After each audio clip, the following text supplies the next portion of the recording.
Itu logo NMAX juga memiliki palet warna dan konsep yang sama dengan Aespa. Kalungnya ini bertuliskan Allah nih Cinggu. Haechan bilang kami menerima penghargaan besar dan tidur nyenyak. Habis itu postingan Ryujin ada juga tidur nyenyaknya.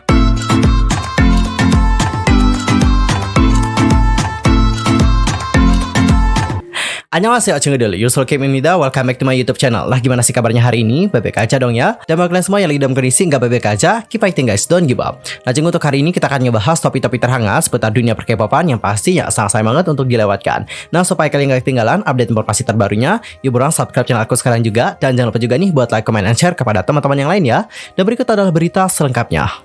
Nah Cinggu, untuk berita pertama kita akan mulai dulu membahas tentang NMAX. Jadi baru-baru ini selain dituduh telah meniru ENHYPEN seperti itu, NMAX juga dituduh telah meniru grup-grup lain. Kok dapat seperti itu ya? Apa yang terjadi? Grup pendatang baru JYP Entertainment yaitu NMAX menjadi pusat perhatian di media sosial dikarenakan line-up-nya yang penuh dengan visual dan anggota berbakat serta latar belakang yang diinvestasikan dengan baik dari agensi besarnya tersebut. Tidak sulit untuk melihat bagaimana JYP Entertainment memberikan segalanya ke dalam grup ini hanya dengan melihat bagaimana rencana promosi yang terperinci sejak pra-debut. Pada tanggal 28 Januari, NMAX mengupload trailer resmi pertamanya untuk mempersiapkan debut resmi mereka di bulan Februari, membuat penggemar K-pop tergila-gila hanya dengan visual dari para membernya. Namun nih Cinggu, kesan pertama telah berlalu kan, jadi netizen mulai melihat lebih dekat pada potensi NMAX, yang menyebabkan banyak kontroversi mengenai nama grup tersebut. Konsepnya juga yang mengingatkan publik akan banyak nama terkenal di industri musik K-pop saat ini. Sejak nama member terungkap, banyak yang membahas tentang bagaimana 3 dari 7 member NMAX punya nama yang mirip dengan member dari Blackpink. Secara khusus, Lily mengingatkan mereka pada Lisa. Jinnie dibilang mirip sama Jennie, sedangkan Jiwook tidak jauh berbeda dengan nama dari Jisoo. Namun nih Cinggu, hal ini tidak dapat dilihat sebagai 100% sebagai langkah peniru dari JYP. Meskipun bagi banyak netizen, JYP tampaknya terobsesi deh dengan Blackpink sebagai model dari girl grupnya di masa depan. Fans juga membela girl group baru tersebut, mengklaim bahwa baik Jiwoo dan juga Lily menggunakan nama asli mereka sebagai nama panggung. Seperti dalam kasusnya Jinnie, nama aslinya kan Choi Yoonjin, yang mana hal ini dengan sempurna menjelaskan kenapa nama panggungnya adalah Jinnie. Kontroversi ini diyakini telah berakhir, tetapi kemudian salah satu member dari NMAX yaitu Lily tiba-tiba dituduh oleh netizen lain dikarenakan dia dianggap meniru pakaian dan juga gaya rambut dari Lisa di cover lagunya yang Bruno Mars. Gambar dari Lily ini mengingatkan netizen pada Lisa di konser The Show pada Januari 2021 lalu, membuat mereka sekali lagi berpikir bahwa JYP sepertinya sengaja deh meniru konsep dari Blackpink. Dan Cinggu, nggak hanya itu saja, kalian itu pasti tahu ya bahwa setiap perusahaan kan punya warna musik yang berbeda. Oke, kemarin juga kita sudah bahas, khususnya untuk NMAX, baru-baru ini ada netizen yang telah membuat perbandingan antara NMAX, EXO, sampai yang Got The Beat dan juga NCT 127 dengan lagu yang Sticker.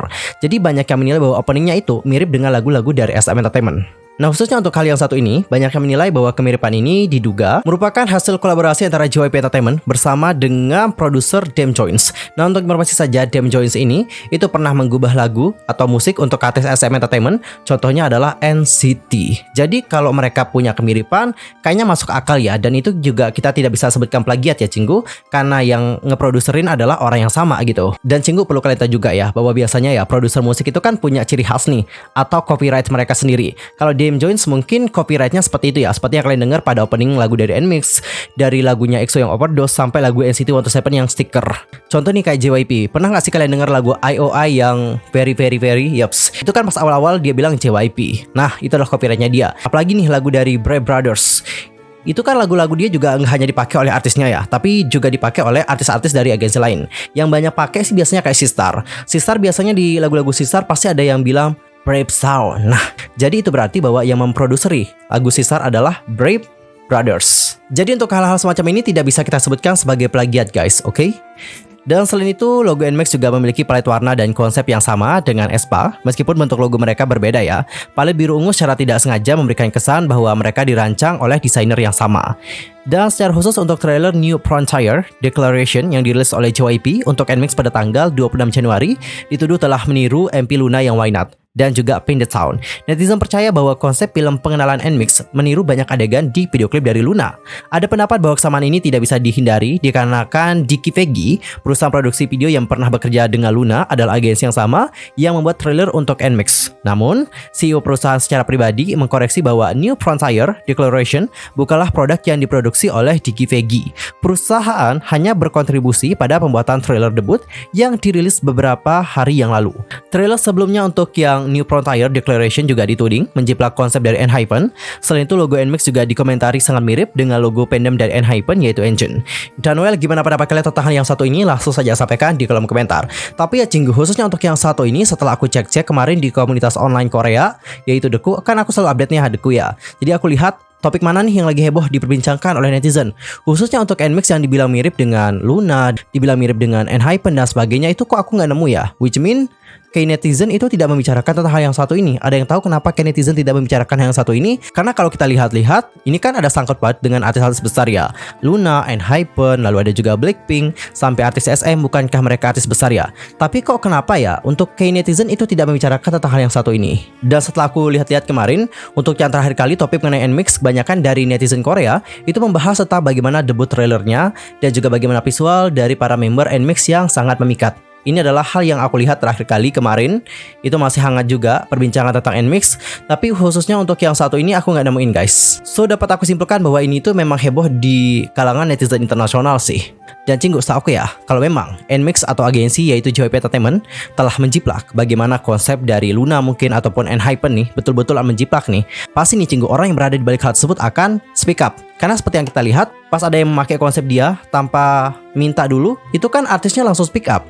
Jadi kalau seandainya artisnya nggak speak up mengenai hal tersebut, berarti memang tidak dikategorikan sebagai plagiarisme. Tapi nggak apa-apa sih kalau kalian itu bersuara tentang hal yang satu ini, karena setiap orang kan punya pandangan dan juga perspektif yang berbeda-beda ya. Kan ada nih orang yang memperhatikan detailnya banget nih. Gak apa-apa, kalau kalian speak up tentang hal itu gak apa-apa. Dan kalau kalian juga mau mempertanyakan hal itu juga gak apa-apa sih, no problem. Tapi jangan sampai yang kayak war banget ya guys, antar satu sama lain. Oke? Jatuh-jatuhnya ntar jadi kontroversi lagi nih. Dan sekarang kita akan masuk ke topik yang kedua, ini juga menjadi topik perbincangan hangat, yaitu tentang kalung dari J. Yang mana setelah kita perhatikan lebih jelas, dapat kalian lihat, kalungnya ini bertuliskan Allah nih Cinggu. Dan kalian tuh pasti tahu ya bahwa hal yang satu ini sangat sensitif untuk digunakan. Hal-hal yang berhubungan dengan agama, budaya, itu memang hal yang sangat sensitif. Dan kasus tentang penggunaan hal-hal yang berbau agama ataupun budaya di industri musik K-pop bukan hanya sekali terjadi, tapi ini terjadi berulang kali. Khususnya adalah tentang hal-hal yang berbau dengan Islam. Kemarin, contoh nih yang paling hangat banget dan juga menimbulkan kontroversi yang besar adalah tentang penggunaan azan. Habis itu ada juga yang menggunakan masjid dan juga berbagai hal yang berhubungan dengan Islam. Dan ini juga yang membuat orang-orang yang beragama Islam pasti marah dengan hal tersebut. Karena Cinggu, agama itu bukan digunakan untuk yang namanya estetika, apalagi digunakan untuk hiburan di industri musik K-pop. Jangankan agama ya, budaya saja, budaya dari negara lain saja, jika dipakai di industri musik K-pop itu juga dapat menimbulkan kontroversi. Kemarin ada kontroversi tentang berbagai idol K-pop yang menggunakan budaya-budaya dari India. Itu juga kontroversinya besar loh guys, sampai ada juga yang menunda untuk penerbitan dari musik videonya. Sampai ada yang seperti itu Cinggu. Apalagi untuk hal yang satu ini tuh sudah berhubungan dengan agama. Apapun yang berhubungan dengan agama itu pasti menjadi isu yang sangat sensitif. Apalagi untuk K-pop, K-pop kan peminatnya luas. Dan juga orang-orang yang meminati K-pop itu juga banyak loh yang beragama Islam, khususnya di Indonesia. Jadi inilah yang membuat hal ini tidak dapat dianggap sepele. Dan setelah aku cek-cek Twitter untuk terakhir kali, ini banyak banget dari netizen yang sudah menyuarakan atau membuat hashtag Believe Apologize. Nah ini, Believe Apologize itu sudah menjadi trending nomor 1 di Twitter. Oke, kita di sini ambil salah satu pendapat dari seorang netizen. Ada yang bilang, Believe masih awal tahun udah berulah. Oke, kalau masalah ini benar-benar nggak bisa ditoleransi lagi. Silahkan @Believe Lab ditunggu konfirmasinya. Jangan buat idol lu yang kena masalah karena kesalahan yang mungkin nggak dia lakuin. Fans Enhypen nggak cuma Key Engines doang. Dan di sini Cinggu ada juga salah satu TikTokers yang sudah bersuara tentang hal yang satu ini. Dan coba kita perhatikan bagaimana opininya bersama-sama ya. Riddle me this. Why do we congratulate and hype up idols when they break gender, when they like wear Black Lives Matter t-shirts, when they do anything out of the norm? But the moment they make a mistake, we only drag the stylist. Oh, the stylist done them dirty.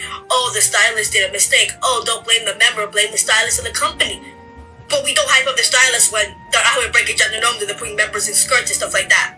I'm not gonna be blaming the stylist alone, because that's evil, and y'all literally just putting the blame on someone you don't know. The only reason you choose to blame the stylist and not the member is because you actually know the member and you care for the member. You don't know who the fuck the stylist is, so you don't give a fuck about them. I will be blaming the member. I will be blaming the stylist. Oke. Tadi kita sudah melihat bagaimana pendapat dari TikToker tersebut. Dia bilang bahwa di saat ada idol yang dipuji dikarenakan dia itu dianggap sudah menghancurkan norma-norma yang ada, seperti kayak tentang gender seperti itu kan ada ini yang pakai rok juga. Itu kan banyak yang puji juga guys. Habis itu ada juga yang pakai Black Lives Matter. Itu dipuji juga idolnya karena wow, mereka juga sangat respect loh terhadap orang-orang yang berkulit hitam seperti itu. Nah, kenapa sih di saat ada idol yang terkena kontroversi apalagi mengenai masalah outfitnya, yang disalahkan itu cuman stylistnya doang? Itu yang dia pertanyakan di sini. Kenapa idolnya nggak disalahin juga gitu? Kalau dia nih katanya, dia tuh nggak cuma akan nyalahin stylistnya doang, tapi dia juga akan menyalahkan idolnya secara langsung. Oke, tapi Jinggu seperti yang aku lihat juga kenapa banyak orang mungkin yang menyalahkan stylistnya, karena biasanya untuk stylist ini kan itu yang memberikan outfit ya, itu yang memberikan aksesoris juga kepada idolnya. Dan biasanya untuk idol ada dari mereka yang juga tidak terlalu tahu mengenai bagaimana agama-agama dari orang lain, bagaimana budaya dari orang lain, kan banyak dari mereka juga yang belum tahu tentang hal tersebut. Jadi mereka pas di saat disuruh pakai ya pakai aja gitu nggak sih? Aku bukan mau bela atau gimana ya. Tapi who knows gitu. Mungkin dia tidak terlalu tahu tentang agama Islam. Lalu Cinggu di sini ada juga yang berkomentar seperti ini. Ini bagus banget komentarnya. Jika kamu seorang muslim, kamu seharusnya tahu bahwa Rasulullah SAW itu menyebarkan Islam. Jika kamu ingin memberitahu dia bahwa itu adalah hal yang salah, lakukan itu dengan kata-kata yang bagus. Itu tidak akan menyakiti kamu. Bener sih, aku setuju sama yang satu ini. I like this opinion. Lalu di sini ada juga orang yang bilang bahwa we just need you to apologize, Jake, nothing more. Jadi ada juga yang pengen bahwa Jake di sini melakukan yang namanya permintaan maaf, bukan hanya beli pleb atau agensi, tapi Jake juga harus minta maaf. Itu adalah salah satu opini dari orang lain. Oke, gede-gede banget sama Beli Pleb. Tolonglah ya, we don't need your content. Tapi kita itu butuh klarifikasi ya. Kesalahan kayak gini bukan kesalahan kecil loh. Ini udah kesalahan besar. Dan lo gak mau klarifikasi tentang itu. Wah, gak bener sih. Kita sensor aja ya katanya. Believe apologize. Sesayang-sayangnya aku sama kamu Jake, secinta-cintanya aku sama kamu nih Jake ya, sengepes-ngepesnya aku nih sama kamu Jake, aku lebih sayang dan cinta sama Tuhan yang menciptakanku. Believe apologize.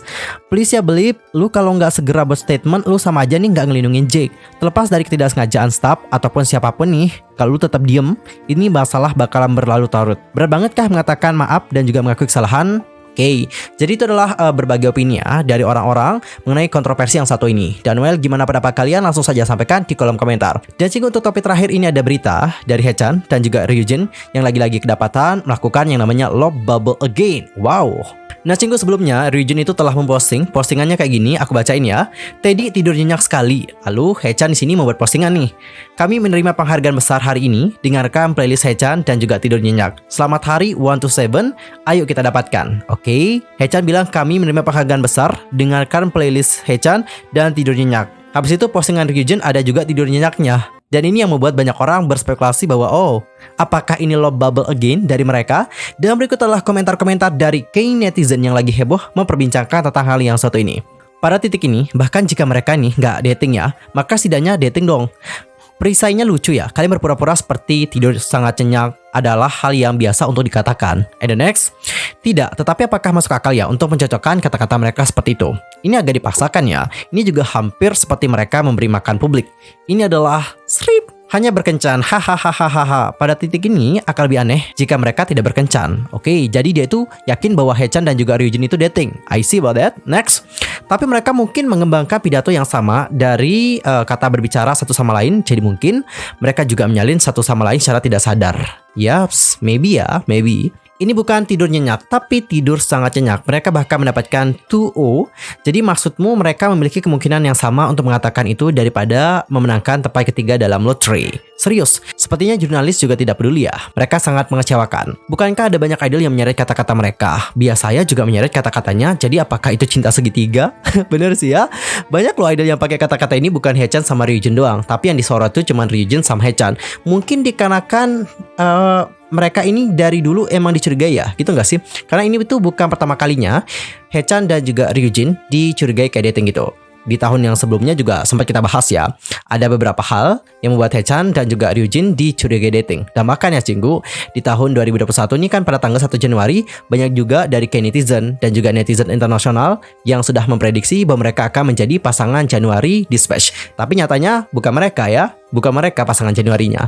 And the last komentar, bahkan istilah bunga telur istilahnya sangat aneh sehingga Anda tidak dapat mengklaim bahwa itu adalah suatu kebetulan. Oke, jadi dari komentar-komentar tadi dapat kita simpulkan. Di sisi lain ada yang percaya bahwa mereka benar-benar dating. Di sisi lain ada yang berpendapat bahwa mereka kayaknya nggak dating. Dan juga cukup lucu kalau kita menyebutkan mereka itu dating dikenakan hal-hal seperti ini. Dan well, gimana pendapat kalian? Apakah kalian dalam kubu yang yakin atau tidak yakin? Langsung saja sampaikan di kolom komentar. Oke cinggu, berita tadi menutup perjumpaan kita untuk hari ini. Saksikan update berita dari dunia per-K-popan di next time di channel aku. Pastikan untuk subscribe supaya kalian tidak ketinggalan update informasi terbarunya. See you next time di video berikutnya. Thanks for watching. Annyeong. Kamsahamnida. Goodbye.